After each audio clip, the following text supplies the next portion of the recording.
The old brown sedan sputtered, coughed a plume of gray smoke, and died. Naomi's hands tightened on the steering wheel, a familiar wave of helpless frustration washing over her.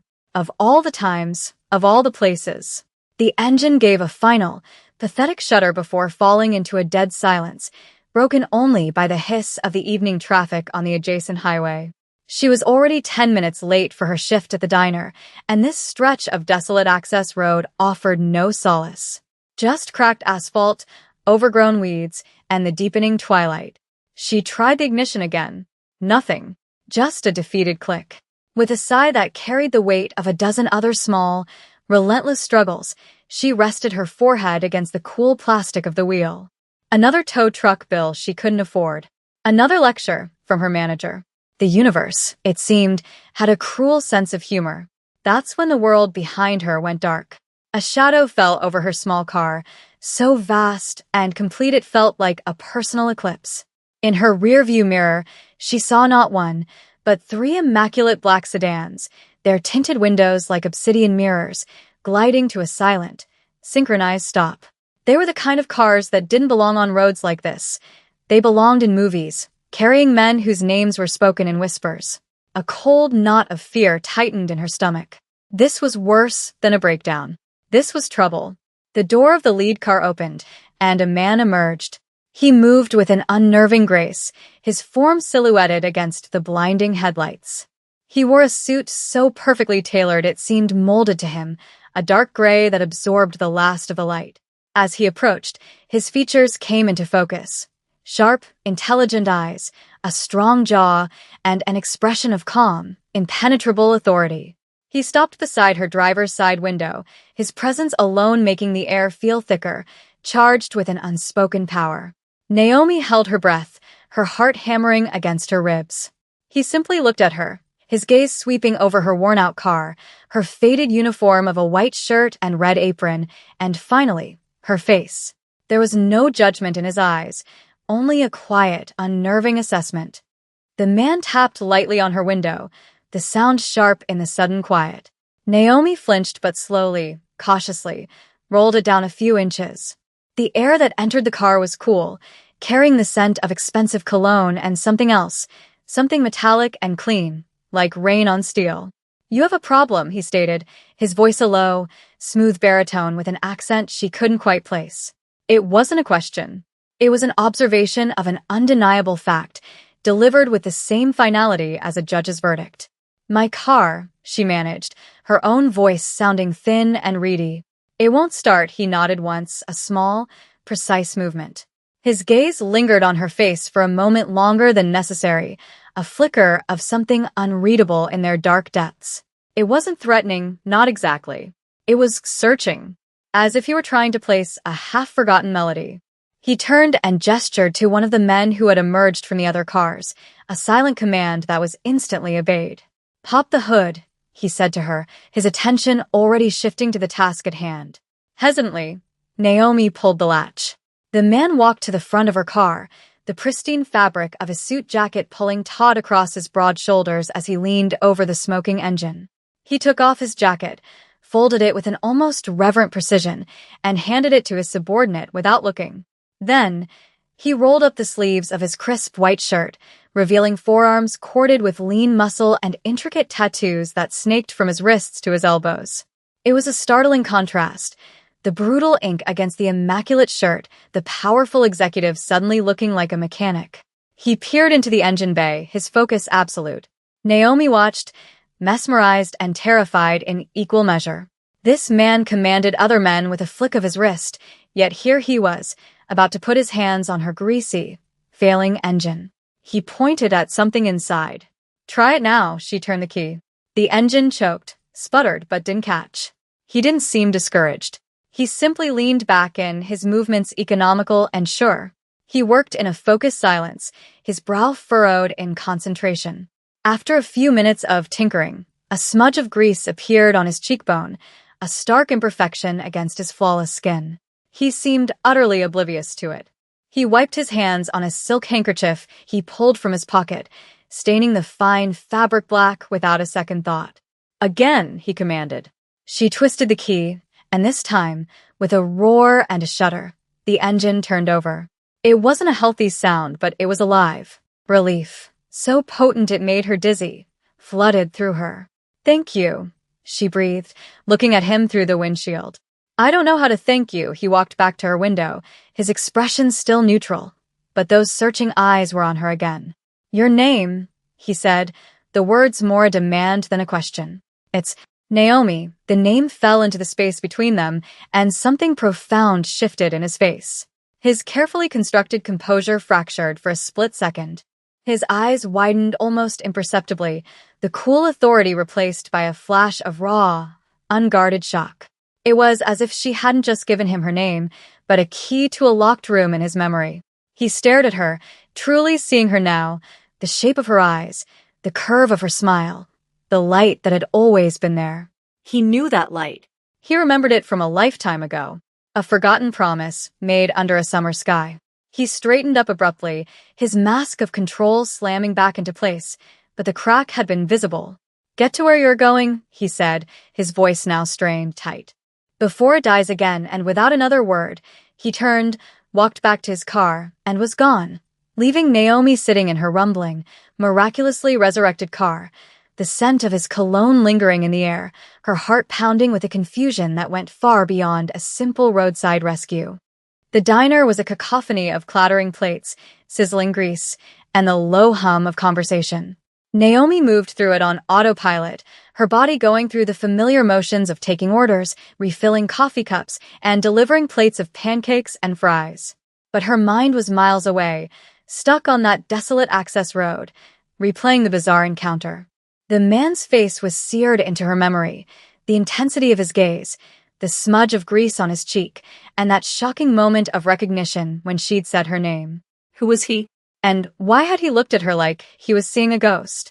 She was wiping down the counter when her manager, a perpetually stressed man named Sal, grunted in her direction.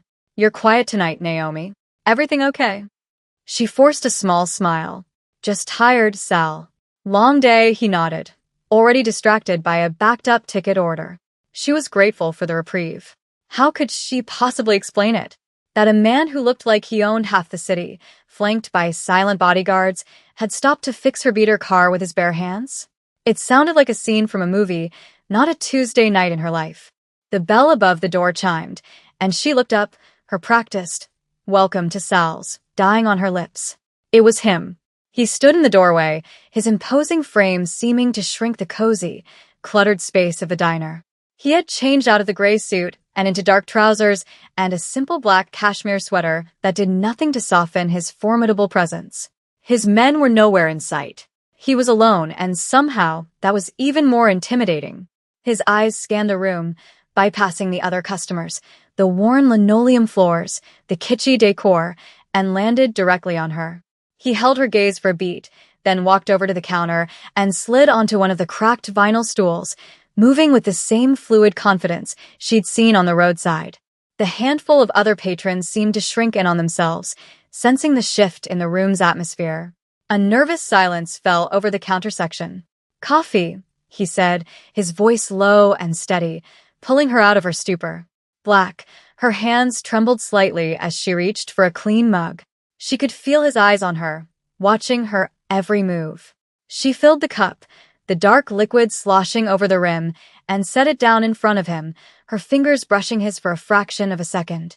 A jolt, like static electricity, shot up her arm. She pulled back as if burned. He didn't seem to notice, or if he did, he gave no sign. He simply wrapped his long fingers around the warm ceramic, his gaze never leaving her face. The silence stretched, thick with unspoken questions. He was waiting for her to speak, she realized. But what could she say? "Thank you for fixing my car? Who are you? Why did you look at me like you knew me?"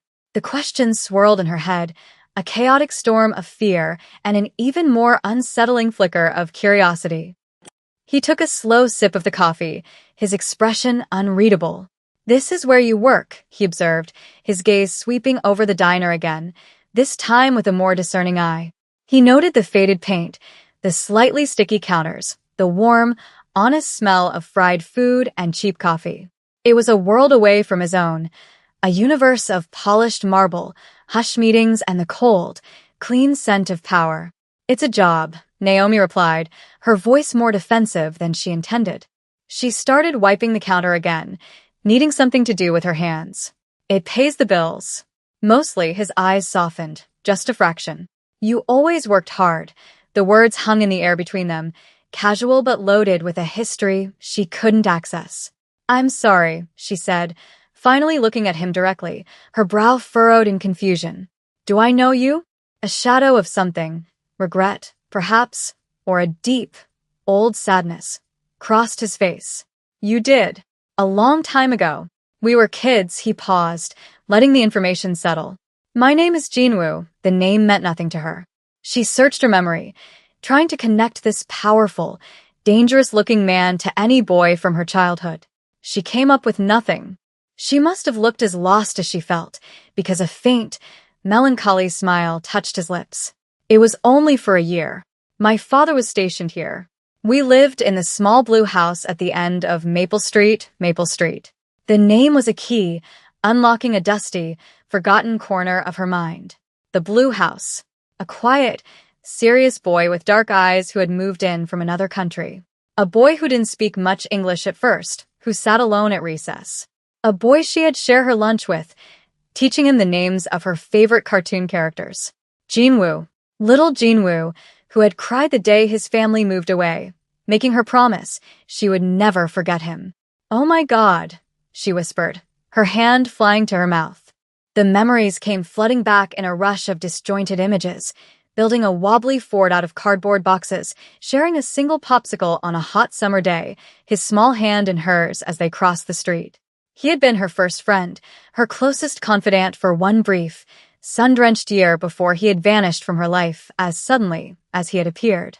And now he was here, a stranger in a man's body, sitting in her diner, looking at her with the same serious, watchful eyes she now remembered from all those years ago. The world tilted on its axis. The intimidating Mafia boss in the cashmere sweater dissolved, and for a fleeting moment, all she could see was the lonely little boy she had befriended. The shock rendered her speechless. Jinwoo seemed to understand, giving her the space she needed to process the impossible truth. He nursed his coffee, his gaze gentle now, patient. He had watched her from a distance for days, ever since that night on the road. After leaving her, he had driven back to his sterile penthouse overlooking the city, the name, Naomi, echoing in his mind. He had summoned his right-hand man, Minjun, and given him a simple, urgent task: find out everything about the woman with the broken-down car. The file had been on his desk by morning. Naomi Evans, 23 years old, orphaned at 16, working 2 jobs to make ends meet, living in a tiny apartment above a laundromat. No family to speak of, no safety net, just a quiet life of relentless, dignified struggle. And a photograph from a school yearbook, a smiling girl with bright, hopeful eyes. His Naomi. The girl who had shared her crayons with him when he had none, who had defended him from bullies who made fun of his accent, who had made a strange, lonely country feel like home for a little while. The weight of the intervening years pressed down on him. While she had been fighting to survive, he had been dragged back to Korea and forged into the air of a powerful, ruthless organization. He had learned to be cold, to be calculating, to build walls of power and fear around himself so that no one could ever touch him. He had become a man she would never and should never know. Yet here he was. He had told himself it was just curiosity, a loose end from his past that needed to be tied. But as he sat there, watching the play of emotions on her face, disbelief, confusion, and then a flicker of dawning recognition, he knew it was more than that. It was a pull, an undeniable magnetic force drawing him back to the only time in his life he had ever felt genuinely safe, genuinely seen. I can't believe it's you, Naomi finally said, her voice barely a whisper. You look so different. He allowed himself another small, sad smile. We were 8 years old, Naomi. A lot has changed, an understatement of epic proportions. What are you doing here? Back in this city, she asked, her curiosity overriding her caution. Business, he said, the single word a neat, tidy box for a world of violence and shadows. My trip was extended.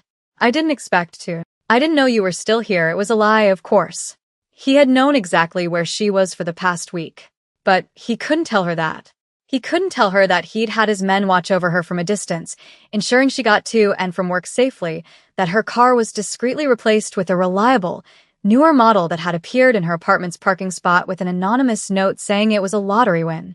He couldn't tell her that seeing her again had shaken the foundations of the life he had so carefully constructed. So he sat there, a king in a world of shadows, feeling more powerless than he had in years, simply hoping she wouldn't tell him to leave. Naomi fell into a new, strange rhythm. Every night, around 10 o'clock, Jin-woo would walk into the diner. He would take the same stool at the counter, order a black coffee, and simply sit there. He never stayed for more than an hour. He rarely spoke unless she spoke first. He just watched, a quiet, formidable guardian in her small, brightly lit world. At first, it was unnerving. The other regulars gave him a wide berth, and even Sal stopped trying to make small talk with him after a few failed attempts. But slowly, Naomi grew accustomed to his presence. It became a silent, comforting punctuation mark at the end of her long shifts. She found herself looking for his car through the window, a small, secret flutter of anticipation in her chest when the sleek black sedan pulled up to the curb.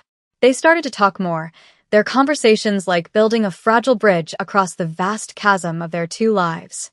She told him about her dream of opening a small bakery someday, a place that smelled of cinnamon and warm bread, a place that was all her own. She spoke of her love for creating things with her hands, of the simple joy of seeing someone's face light up after tasting a pastry she'd made. He listened with an unnerving intensity, his dark eyes never leaving her face, making her feel as though her small, simple dream was the most important thing in the world. He, in turn, told her about his life in carefully curated snippets. He spoke of Seoul, of the relentless pace of his work, of the crushing weight of family expectations. He painted a picture of a successful but lonely businessman, a man trapped in a gilded cage. He never mentioned the violence, the fear he commanded, the blood that stained the money he earned. He gave her an edited version of himself, the only version he felt she could ever accept. One rainy Tuesday, the diner was nearly empty. Jin-woo was nursing his coffee when Naomi slid a small plate across the counter toward him. On it was a perfectly golden apple turnover, steam still rising from the flaky crust. "I was experimenting," she said, a shy smile on her face. "You're my guinea pig." He looked from the pastry to her face, a flicker of genuine surprise in his eyes. No one had given him something they had made with their own hands in years. Everything in his life was bought, negotiated, or taken. He picked it up, the warmth seeping into his fingers, and took a bite. The pastry was light and buttery, the apple filling sweet and spiced with cinnamon. It tasted of warmth, of care, of home. A feeling so foreign, it almost brought him to his knees. He closed his eyes for a moment, savoring it. "It's good," he said, his voice rough with an emotion he couldn't name. "It's the best thing I've ever tasted," she beamed, a radiant, unguarded smile that lit up her whole face, and in that moment, Jin-woo knew, with a terrifying certainty, that he was in far deeper than he had ever intended to be. The fragile peace of their nightly routine was shattered on a Friday. The diner was busier than usual, filled with the boisterous energy of the weekend crowd. Naomi was rushing between tables, her tray laden with burgers and milkshakes, when a group of men walked in. They were loud, dressed in flashy suits, and moved with a swagger that instantly put everyone on edge. They were not the diner's usual clientele. They took a large booth in the back, their eyes scanning the room with a predatory arrogance. Naomi's stomach twisted. She saw Jin-woo, sitting at his usual spot at the counter, tense. His back was ramrod straight, his hand resting on the coffee mug but not lifting it. His eyes were fixed on the men, his face a mask of cold fury. One of the men, clearly the leader, spotted Jin-woo.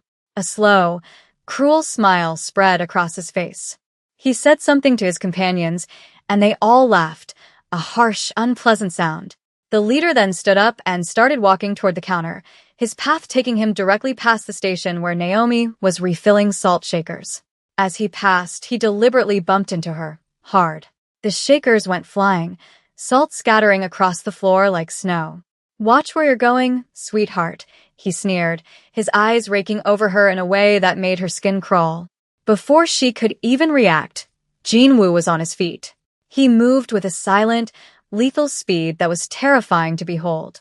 One moment he was at the counter, the next he was standing between Naomi and the other man, his body a solid, immovable wall. He didn't say a word. He didn't have to. The sheer menace radiating from him was suffocating. His eyes, now chips of black ice, locked onto the other man. "You have a problem," Jinwoo said, his voice dangerously soft, echoing the first words he had ever spoken to Naomi. The man's sneer faltered. He clearly recognized Jinwoo, and the color drained from his face. Fear, stark and primal, replaced his earlier arrogance. He stammered an apology, his eyes darting around nervously. We were just leaving." He practically scrambled back to his booth, herding his bewildered men out of the diner, without another word. The entire restaurant was dead silent, every eye fixed on Jinwoo. He stood there for a moment longer, his chest rising and falling, a tightly coiled spring of violence. Then he seemed to force himself to relax. He turned to Naomi, his expression softening as he looked at her, but she could still see the storm raging behind his eyes. "Are you all right?" he asked, his voice low. She could only nod, her throat too tight to speak. The protective barrier he had erected was also a cage, and for the first time, she saw the real danger that surrounded him. He wasn't just a lonely businessman. He was something else, something powerful and terrifying. He looked around at the staring faces, then back at her. "I should go," he said, his voice strained. He placed a few bills on the counter and walked out, leaving a profound and chilling silence in his wake. For the next 3 nights, he didn't come. The diner felt empty, the silence at the counter louder than any conversation. Naomi found herself watching the door, a knot of dread and a deeper, more confusing ache in her chest. She was terrified of what she had seen, but she was even more terrified that he was gone for good. The silence from Jinwoo stretched into a week. Every night, the stool at the counter remained empty, a void in the fabric of her routine. The fear from that Friday night had subsided, replaced by a hollow, persistent ache. She missed him. She missed his quiet presence, his intense gaze, the low timbre of his voice. She missed the man, not the monster she had glimpsed. She found herself replaying their conversations, remembering the way his eyes would soften when she talked about her bakery, the rare, sad smile that would touch his lips. She was beginning to understand that the cold, dangerous man and the lonely, gentle one were 2 sides of the same person, and the realization didn't scare her as much as it saddened her. She was leaving work late one evening, the streetlights casting long shadows on the damp pavement, when a familiar black car pulled up to the curb beside her. The back door opened, and Jinwoo looked out at her, his face pale and drawn in the dim light. "Get in, Naomi," he said. It wasn't a request. She hesitated for only a second before sliding into the plush leather interior. The car was silent as it drove, gliding through the sleeping city. He didn't tell her where they were going, and she didn't ask. She simply watched the city lights blur past, the tension in the small space between them a living thing. The car finally came to a stop at a scenic overlook, a place where the entire glittering expanse of a city was spread out before them like a carpet of fallen stars. Jinwoo killed the engine, plunging them into a quiet intimacy. "I'm sorry," he began, his voice raspy, "for what happened at the diner. For scaring you." "Who are you, Jinwoo?" she asked, her voice quiet but firm. The truth, he was silent for a long time, his gaze fixed on the city below. The city he commanded, the city that was his kingdom and his prison. "The boy you knew is gone," he said finally, his voice heavy with a resignation that broke her heart. "He was lost a long time ago. My family, our business, it's not the kind you read about in financial papers. It's old, it's complicated, and it's violent. That man in the diner, he is my rival, my enemy. By seeing me with you, he saw a weakness, a target." He turned to face her, his eyes filled with a raw, desperate vulnerability she had never seen before. "I put you in danger, Naomi, just by sitting in your diner, just by being near you. I should have stayed away. From the moment I recognized you on that road, I should have driven away and never looked back. But I couldn't, he reached out, his hand hovering in the air between them for a moment before he gently, tentatively, cupped her cheek. His thumb stroked her skin, his touch both a plea and a confession. "You are the only real thing in my life," he whispered, his voice thick with unshed tears. "Everything else is strategy and power and survival. But you taste like cinnamon and hope. And I am so selfish that I couldn't stay away from that, even if it meant putting you at risk." The confession hung in the air, stripped of all pretense. It was the truth, ugly and beautiful all at once. It was the story of a lost boy trapped inside a dangerous man, reaching for the one memory of light he had ever known. Naomi looked at him, at the man who held the city in his fist but whose hand trembled as it touched her face. She saw the immense loneliness in his eyes, a cavern so deep she felt she could fall into it. The fear she had felt was still there, a cold knot in her stomach, but it was overshadowed by a wave of profound empathy. He wasn't a monster. He was a product of a world she couldn't imagine, a man shaped by duty and violence, who still remembered what it felt like to be a little boy sharing a popsicle on a summer afternoon. She saw the sacrifice in his confession. He was offering her an escape, laying bare the danger he represented, so she could run from it. He was telling her she should be afraid of him, but as she looked at him, all she could see was the boy who had protected her from bullies on the playground, now grown into a man who had stood between her and a threat in the diner. The method was different, the stakes infinitely higher, but the instinct was the same. She raised her hand and placed it over his, pressing his palm more firmly against her cheek. "I was scared," she admitted, her voice soft but steady. "But I was more scared when you didn't come back." His breath hitched. His carefully constructed walls, the ones that had taken a lifetime to build, crumbled into dust. He had expected her to recoil, to demand he let her out of the car, to look at him with the same fear and disgust everyone else did. He had not expected this quiet, courageous acceptance. "You don't understand, Naomi," he choked out. "The world I live in, it will devour someone like you. It will stain you. Maybe," she said, her gaze unwavering. "Or maybe I can bring a little bit of my world into yours." It was a reckless, foolish thing to say, born of emotion rather than logic. But it was the truest thing she had ever said. She didn't want his power or his money. She wanted the man who looked at her like she was a miracle, the man who remembered a promise made by children. Jinwoo leaned in, his forehead coming to rest against hers. He breathed her in, the simple, clean scent of her, a stark contrast to the metallic tang of blood and fear that usually clung to him. For the first time in over a decade, he felt a flicker of peace. He felt home. "I don't deserve you," he whispered, a broken prayer against her skin. "You probably don't," she replied, a small, watery smile touching her lips. "But you found me anyway." He closed the small distance between them and kissed her. It wasn't a kiss of passion or demand, but one of profound, aching tenderness.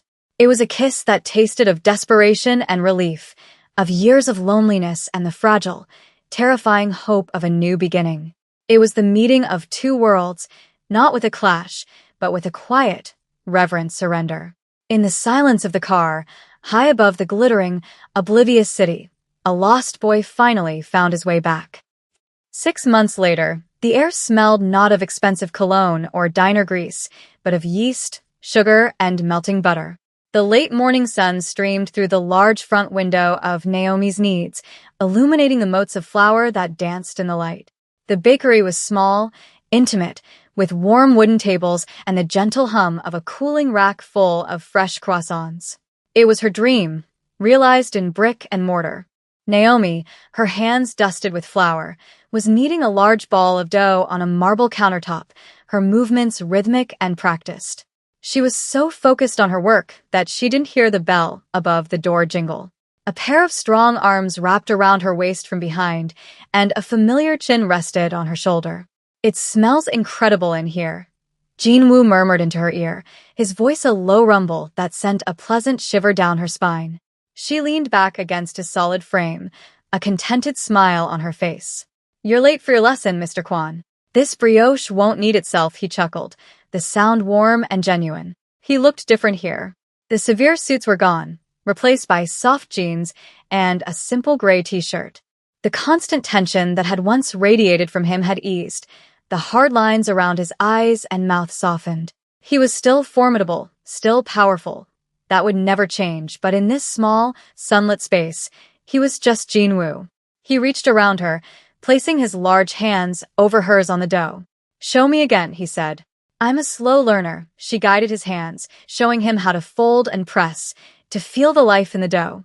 His touch was still so careful, so tentative, as if he were afraid of breaking something so simple and good. Their life was a delicate balance. His world still existed, a dark shadow at the edges of their new reality. There were still late-night meetings, hushed phone calls, and days when a grimness would settle over him that she couldn't penetrate. But he had built a fortress around her, around their life together.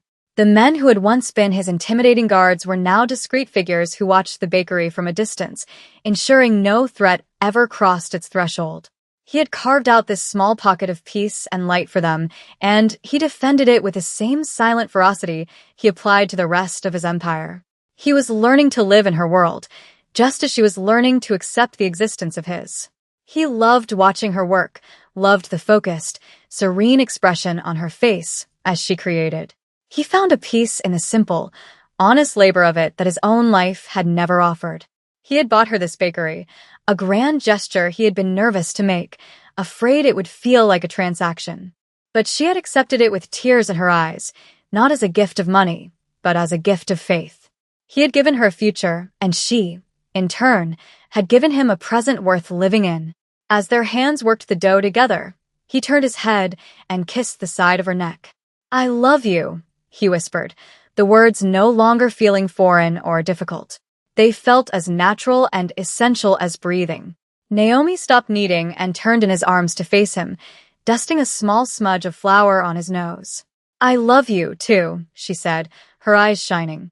"Even if you are a terrible baker," he smiled, a real, unguarded smile that reached his eyes, and he leaned in to kiss her, the taste of sugar and the promise of a quiet, ordinary life on their lips. Fate had a funny way of working.